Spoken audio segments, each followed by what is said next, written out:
Audience, welcome to today's live Audit Tuesday LinkedIn Live GRC podcast.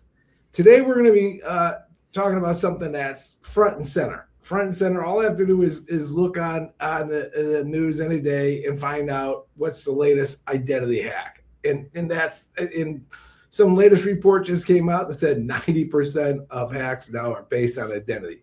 So we're going to be talking about identity risk. And what we're going to be focused on is who has access and should they in your systems today. Can you go in your systems and say, everyone in all of my systems should have access and should have the privileges that you've granted them? Because we know after time, accounts go stale, privileges expand, privilege creep, privilege scope, the whole 9 yards. Things change. So to address this, that's the topic of the webinar. Who do you know who has access? We have IntraSystems, Dr. Neil Chapman, a security strategist and extremely knowledgeable in this space. He's going to be answering a few questions, and then he's going to have an offer for your enterprises on how to clean up your systems and ensure who you have access. And on my right-hand man, I've got a deal of Faruqi, and he is going to be running a demo of YouAttest of how he can, which is something that Dr. Chapman would be using to help clean up your systems. First of all, Neil, take it away. Tell the audience about who you are, what you do, and all that. Thank you, Garrett. I appreciate it. Just make sure everyone can hear me properly.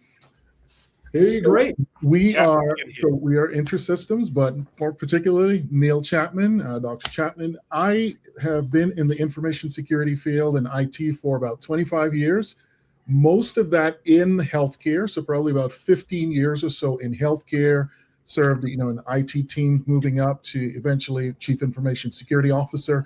And for the last 10 years or so, I've been in consulting. So get to work with many industries, both in the public and the government, public side and in private commercial sector. So glad to be here and share some experiences and stories from the trenches to help drive the point.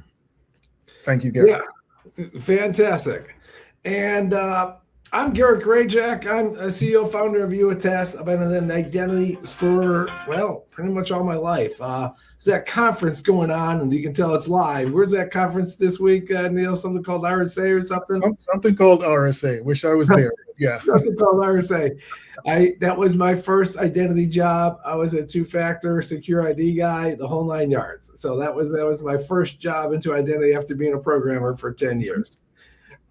Fantastic. We're going to start with some questions for Dr. Chapman. And most importantly, please, you can ask questions on the LinkedIn panel, and we'll take those live and afterwards as well. So, Neil, when you think about identity risk, which is something I'm sure someone on a stage somewhere at RSA right now in San Fran is talking about, when you think about identity risk, how do you define it? When you talking, especially and you can say in all sectors, including healthcare? Yeah, it's going to be pretty much the same across all sectors, right? So we start any major cybersecurity framework is going to start with visibility, right? Visibility into assets, visibility into software, whatever it is. What we're talking about with identity risk is the difference between visibility of identities and the control of those identities.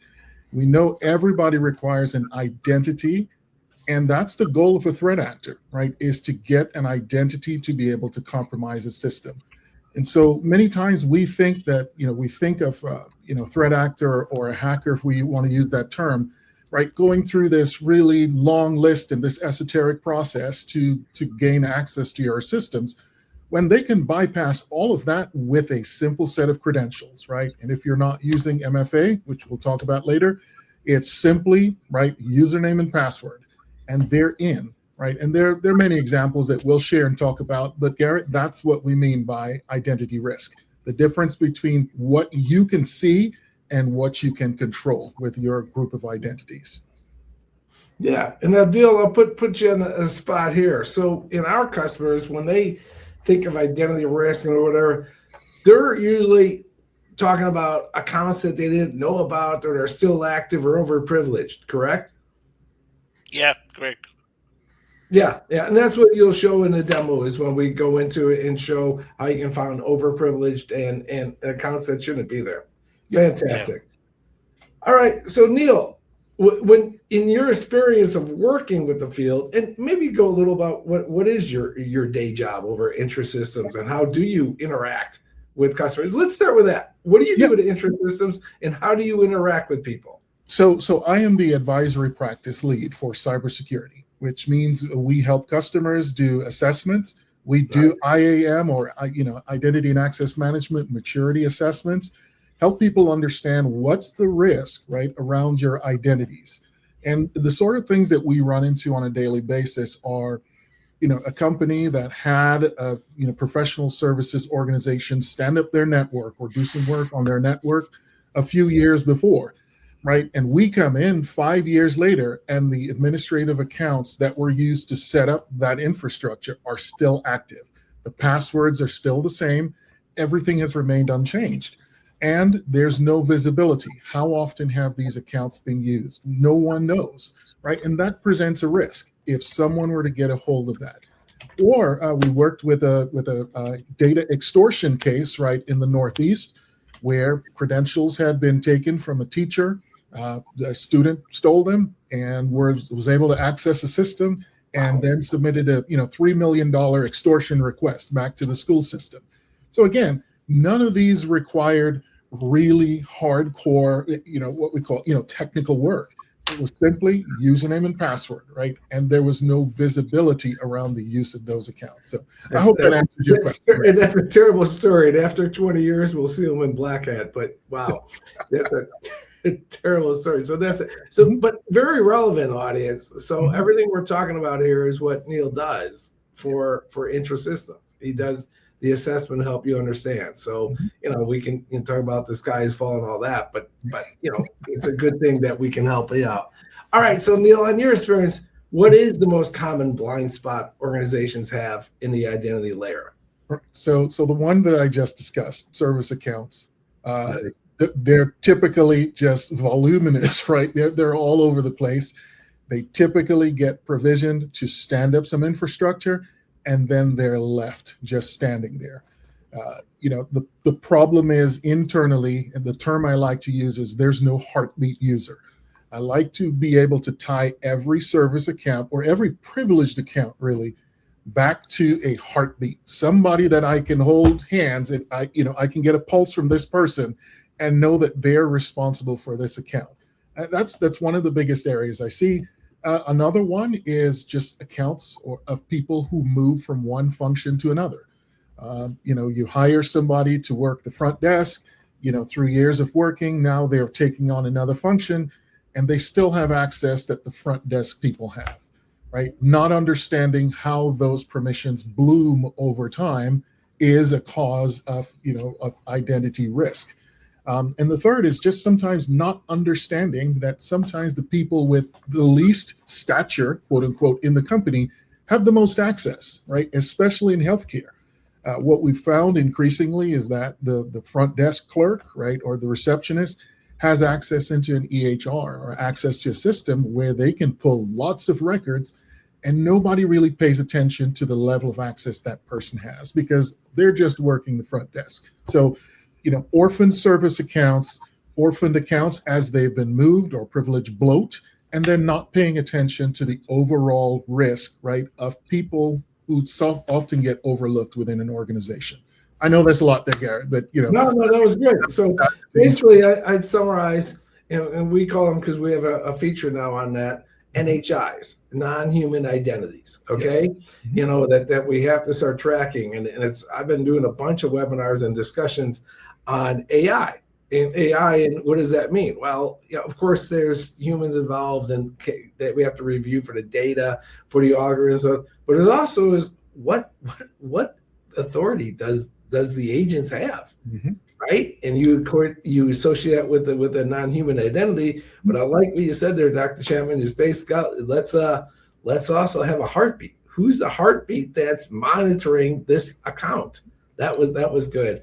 Yep. And then, of course, the second one is privilege creep is, however we want to say it, the scope of the users just tend to get greater and greater, especially, I always tell the stories. I worked the help desk for a while at RSA, and people changed their permissions by yelling at me.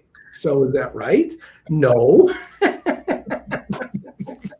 But you know what I'm saying. I got to get this number in by this quarter. If I don't, we'll miss our number. It'll be on your ass. Blah blah blah blah blah. You know. Okay, how does that get reviewed? Yes, deal. That was really my life in my 20s. There you go. So and that what is so it's easy to expand privileges. It just does. The natural state is to expand. Give me this privilege, or you're losing your job. Fine. To help this guy changes the privileges, right? Yep. But what is the mechanism in place? What is the quantified mechanism that pulls these back, right? Yes. And then lastly, the orphan accounts. So that was a good summary of those. Yep. All right, let's give you another one.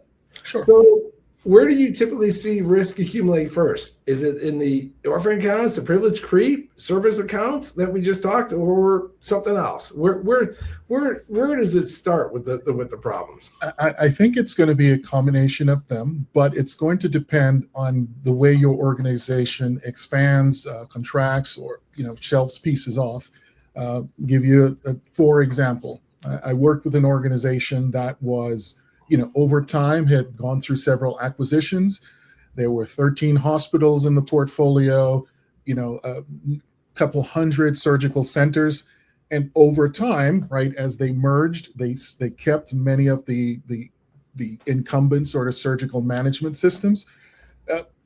These orphaned accounts, as we move people over onto sort of the corporate directory structure, those old accounts allowing people to still access the surgical suite or the old surgery management tools still were there, right? So for them, the trouble was about these orphaned accounts that had never been deprovisioned when people moved over, right? And these were web accessible tools. For some, again, if your development team is standing up service or non-human accounts, as you call them, right? And there's no process, there's no governance procedure for the management of those accounts. Again, they simply disappear into the ether. I like where you took that, Neil, because there's even a question in the chat that I read in real time. And I have my own opinion, but I want to ask you first. Do you see it as the bigger problem being a lack of training of the people or a lack of defined controls? Well, it's a lack of training on defined controls, right? I mean, and that's nice. Even if you that's the first thing you've got to have is the controls, right? And then you've got to make sure everyone has the knowledge and the tools available to make use of those controls, right? It doesn't matter if your CIO understands the risk inherent in these shadow accounts. If the help desk person who's creating these accounts doesn't understand that there's a control involved. So build a control, right? Build the governance, and then make sure everyone is trained and there's, acceptable use or whatever policy in place to make sure that as they're provisioning these accounts, they're following the controls. And then, of course, the background is verifying that the controls, right? And assessment or audit of some kind, making sure that the controls are working. But good question. No, and that's the thing. I think what I often see that someone says, "Well, there's lack of training," and you probably came up in the trenches like I did, and and you're like, "Guys, you could train me all I want. I had no way of doing it." Yeah, right? And if there's not a mechanism, and that's and that's how workers are best. It's like, okay, this is your tool. This is how you're going to do it. This is how often you're going to do it, right? And then you have a metric which not only make sure you're doing it, but also you can judge your employees by. Yeah.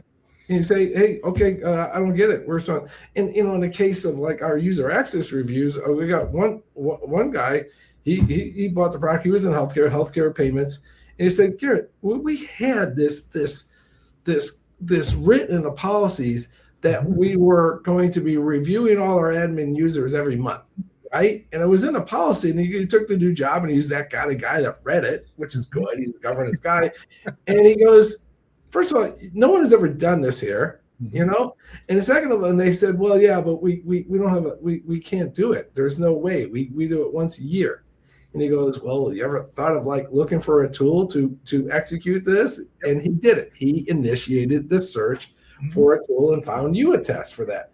But that's where I when I see that, I see those on a LinkedIn post or something, it is a lack of training. I'm like, dude, you know, you get eating a horse, but you know, whatever, you know, you might want to feed it every now and then, you know, whatever the analogy is. Okay. Yeah. Well, you know, if the organization is the type that says, hey, we need to have a policy, right? One of the first things I say is, okay, it's great. A policy is a statement of intent.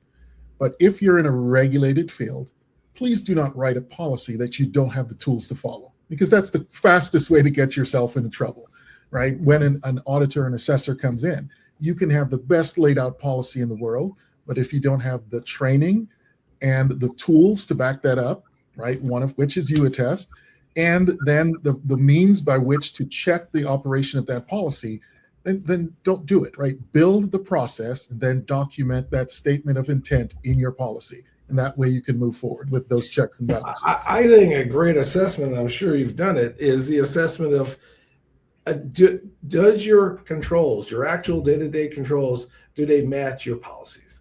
Yep. You know, do you have the capability? Because, you know, like you said, it is a statement of intent. Yes. You know, which is good. We have to start there. Okay, there's a good question. So let's talk identity drift. It's a new concept. Help the audience with what identity drift is and how that affects their security. Yep. So in you know, as the previous example, we talked about job changes, right? You join the organization, you're working the front desk at RSA, right? You're a booth guy standing there, and people are yelling at you to get things done, and you get them done. And so you pay your dues, you move up. Now you're in sales, right? You're a regular commissioned salesperson, for example. Well, now you have access to a new set of systems, but maybe your old permissions don't go away.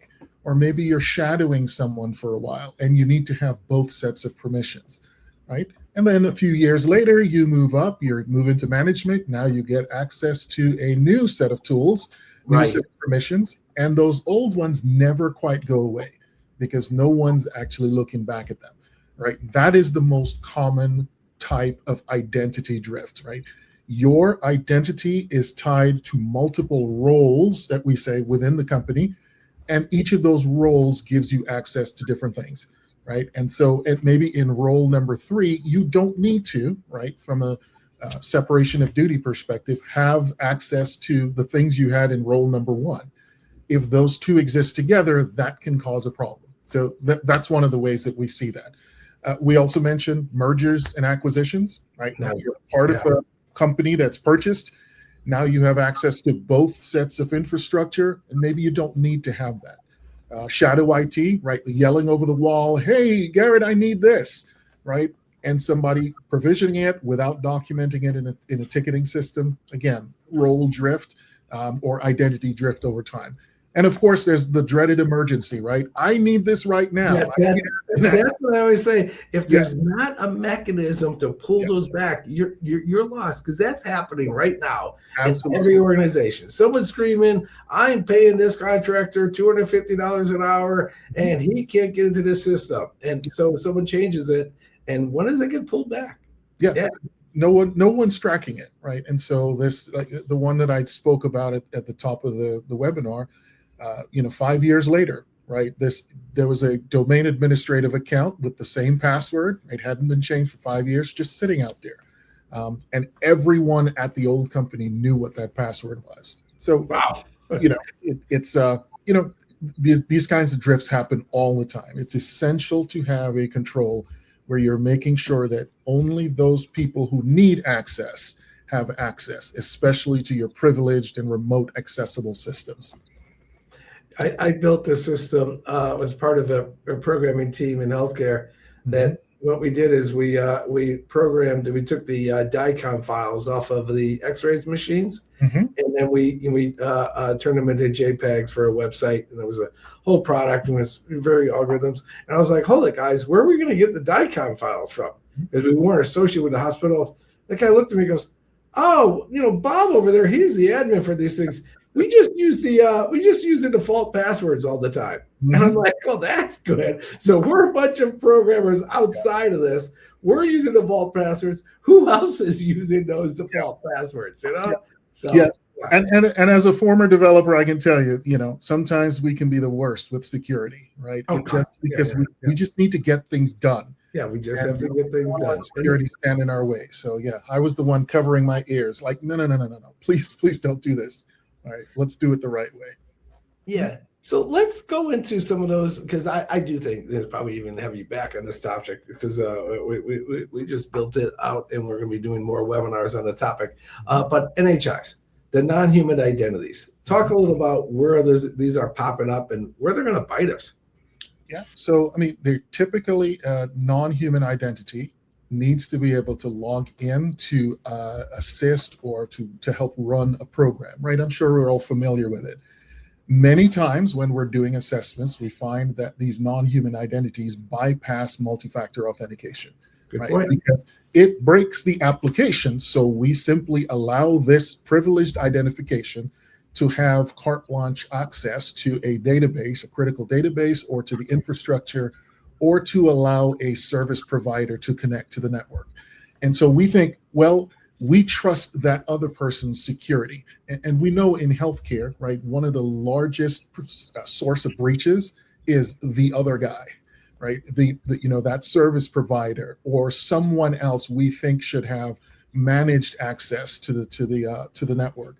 That non-human or service identity is typically an area of high risk. API keys, they are identities, right? Because they give access, even if only using certain commands, right? But often they're privileged commands. So those API keys are identities, right? Services, we talked about services, application identities, the DevOps pipeline, many times they maintain identities. They keep them. They may code them into a script, and because they're in the software, many organizations just decide we're not going to change these as frequently as we would some others. Yeah. So, again, they're privileged identities. They run silently, and they're shared with others. Right? It just creates an environment for some heightened risk. Because now we productize this. So you're telling things that the best practice is to associate a heartbeat with those NHIs, right? Absolutely. Right. And I'm sure in this, once again, comes down to, I'm sure that's probably written in the policies of most groups and the healthcares that all entities will have a heartbeat. But how is that validated? It's implied. It's implied in many policies, but you'd be surprised how many don't really get that concept, right? A lot of policies I see are older. They just don't incorporate language around service and application identities, right? And so what I'm encouraging people to do is to use a tool, right, like YouAttest, to understand, enumerate those service identities, and then apply that certification or that attestation process. Tie it to a person. It doesn't matter if your development team or that manager has access to 20 identities. Okay, those identities belong to her, right? And she needs to be able to speak for those identities. And there can be a process internally for the team to do that, but we need a way to programmatically tie those accounts to that user or to that heartbeat, right? So that they're held accountable for them.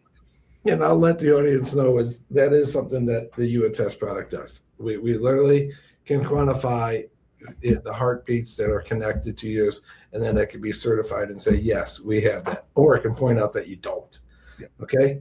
Mm-hmm. All right. Before we jump into a demo of this stuff, let me give you one more last questions. Sure. Red flag moment. Okay. Well, What do you see when you're doing an assessment? That's what we'll talk about at the end of this. You're doing an assessment. What what, Dr. Chapman, what do you say? Wow, we have to this, and this. So the number one thing that I see is the fact that service accounts typically outnumber, in some cases, I'd say outnumber human accounts, right, by 5 or 10 to 1. Just and so no one has any visibility into those. Privileged accounts, right, with no MFA, right, it just gives you direct access into the environment. That's a quick red flag moment for me. It's something I would call out in an assessment if discovered, right? Service accounts that are older than 2 to 3 years, right? Wow. Yeah. Maybe not as bright as a red flag, but something that certainly needs to be looked at. Or in some cases, extremely new service accounts, right? And so sometimes it's looking at, hey, you've got 3 service accounts that were created 3 weeks ago. Did that line up with some ticket in your change management system, right? Was there something that required you to create 3 service accounts in the last few weeks? Users with really wide access, but no real reason for them to have that access. And sometimes just even a user with, administrative access on one system, regular user access all under one username. So again, those are the main things that I see that provide sort of those quick red flag moments. Again, accounts with no owners, privileged accounts, no MFA, service accounts either extremely new or extremely old, right? And users with very, very wide-ranging application permissions within the system. Fantastic. All right, it's demo time, y'all. Look, Anthony, you add your screen to the stage, dear Adil. Well, why don't you demo, Adil, how Neil and his team can use YouAttest in one of these assessments to help. We always see the problems, the admin groups, the admin says who has actually access. Okay, take it away. Yeah. Thank you, Garret. Let me show you how to create the group audit. So I'm gonna go to auto audits. Just wait for a second. Yeah, I'm going to go for the auto audits. I will navigate to group audits. I will create the group audit, select the API source. My API source is IntraID. Audit name field, type a meaningful name. I would be naming Q3 audit group. So pick a deadline. So this date drives automated reviewers reminders. So I would be selecting 27th of this. So there's a delegation workflow, SOD rules, attestation files. These are power features. You don't need them to start now. So we'll click next. So we can search for the relevant group. Here we can here you can you can see that a finance group appears. Click ahead, and I would be selecting all, and I would be clicking the all users and clicking done. Yeah, so that's a cool you feature. can say that you can What see that Adil showing is that if you have like thousands of users, you can do a percentage. But in the admin NHIs and the admin groups, we usually review all. Keep going. Yeah. So here the question arises: what if we have 50 groups or 500 groups? Do we need 50 separate audits? The answer is no. You multi-select as many groups as you need in that selection screen. One audit, one report, one review. Cycle covers all of them. So now we are inside the audit. Every person who belongs to the selected group is listed here. Each row is one decision. Should this person still be in this group? So I would be selecting more details. Here you can see that we have the email, the user ID, profile, description, last login, last password, username, and blah, blah, blah. So as I am the GRC admin, so once I can, as a GRC admin, I can assign a reviewer to review one of these or all of these group to certify, revoke, or delegate to someone else. So I'm going to go ahead and I'm going to delegate to a reviewer.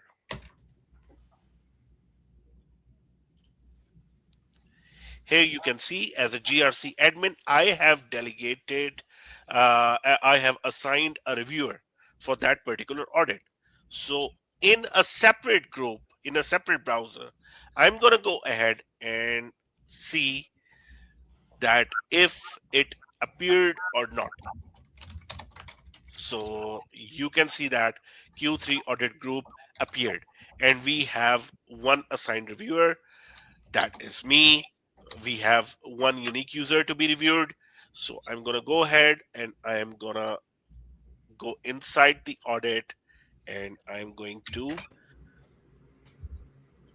certify that Adil? particular group. Yeah. Yeah. I'm not sure if you're sharing the right screen at the moment. So if you went to the other, You're not seeing my screen. I'm seeing. So if you went to the other where you're going Yeah. into the audit. Yep. Let me Mhm. share the entire screen.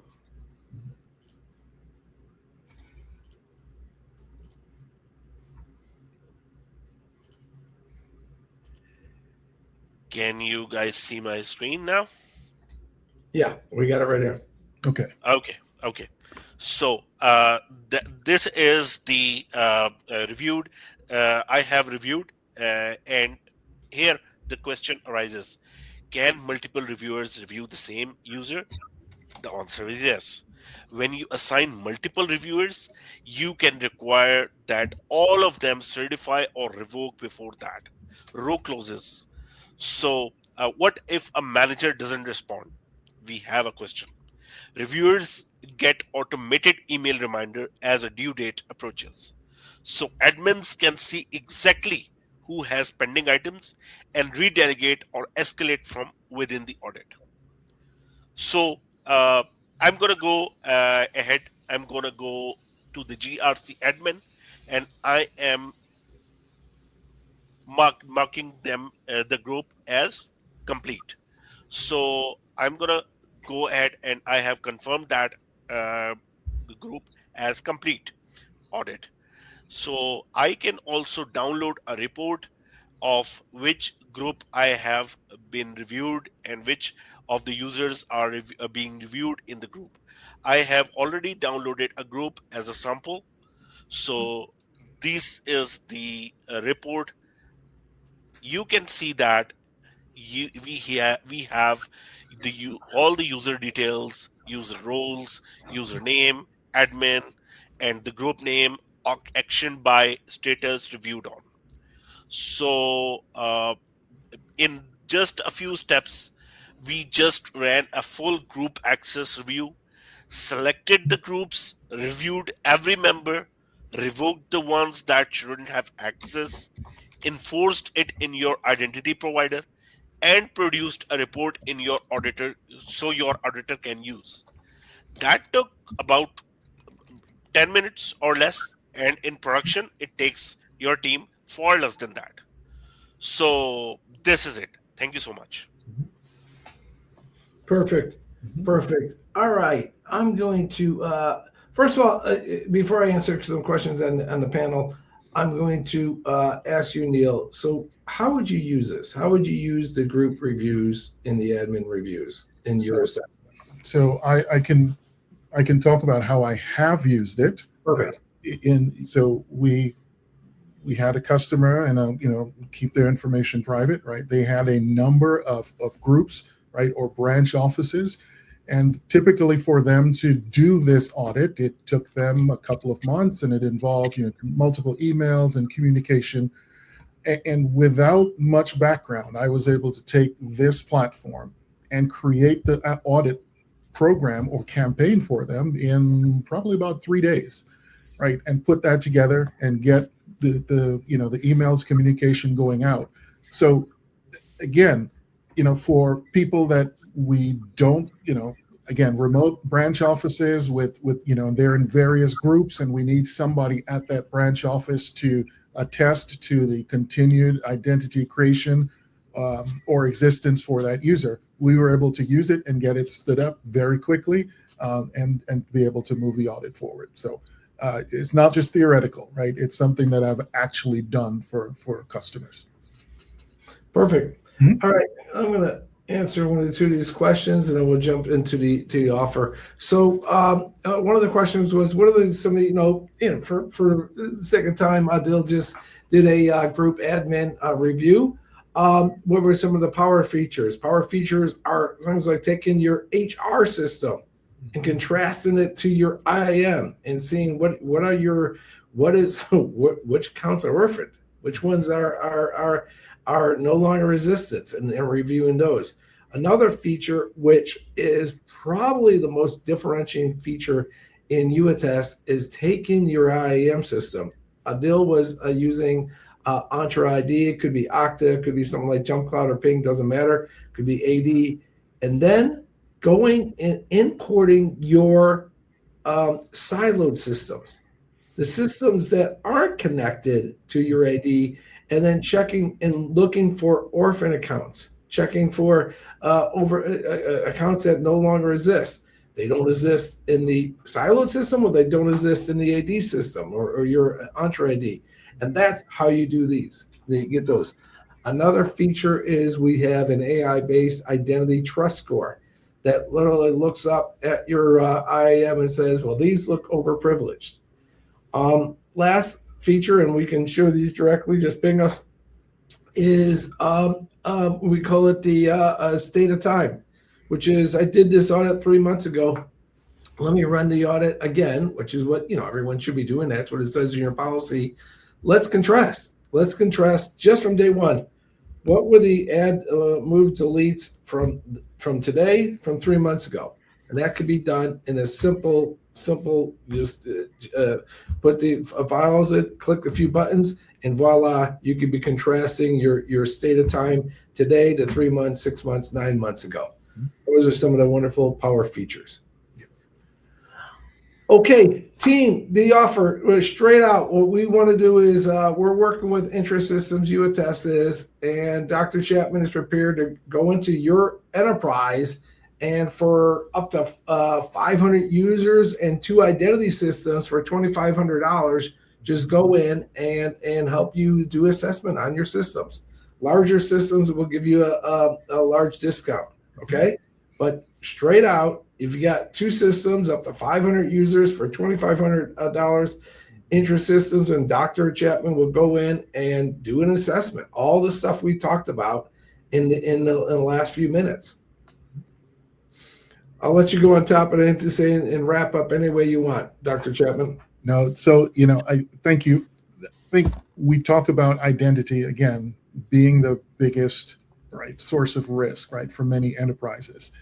Especially, we've talked about since COVID, people accessing from cloud, using unmanaged systems, all it takes is username and password. So it's a good investment to just take a look at your identity stack and understand where that risk is, We see it a continued exploitation of identities by threat actors, breaking into these areas. And it's a great way, a low-cost way to make sure that you are doing the things that you can, and making sure that your policies and your procedures and your tools are working. So I encourage you to take a look at that offer. Yeah, and there's a question about the smallest we go. The licenses start at 100, but we'll work with you. I mean, it's because usually what we do is some company has 10, 15 users, but then we have to go through all the identity accounts and the NHIs and all that. So, it is what it is. So just let us know, and we're glad to discuss. Dr. Chapman, how can people get a hold of you? So reach me at intrasystems.com. Usually on my LinkedIn, you can reach me there. But if you reach out on LinkedIn, I don't know if as part of this we'll share some other contact information as part of the post, but it's typically through my organization or through LinkedIn. Perfect. Yeah, and they can get a hold of us at info@youattest.com, just the whole company, or just write me directly on my on LinkedIn. There you go. Great stuff, Neil. Have a good one. Hey, thanks for having me, and thank you to all for attending. Your time is valuable, and we're glad to have the opportunity to talk to you about this. Fantastic.